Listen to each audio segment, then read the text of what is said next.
Gabi na, pero itong si Madel, hindi pa tapos ang araw. Hello po. Nandito na po ako sa bahay ng tita ko para magsimula ako sa paglita.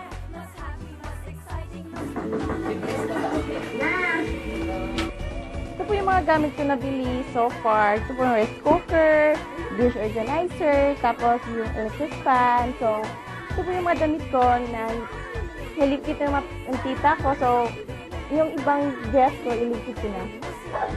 Ito na po yung bahay ko. Napasok po kayo. Electric fan ko po. Yun.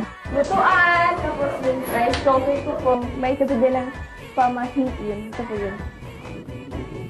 Dadadan! Yung bigas, tapos may coins, tapos asin, tapos tubig. Tapos sabi ng lolo ko, sabi niya na new moon daw, tapos swerte daw. Medyo konting linit lang po. Ano po?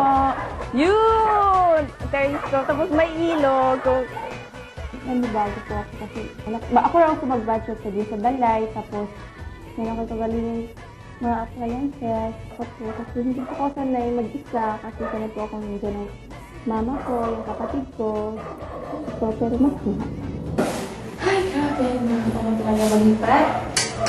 Para ko na sa namin bukas. So, bye-bye. Good night po.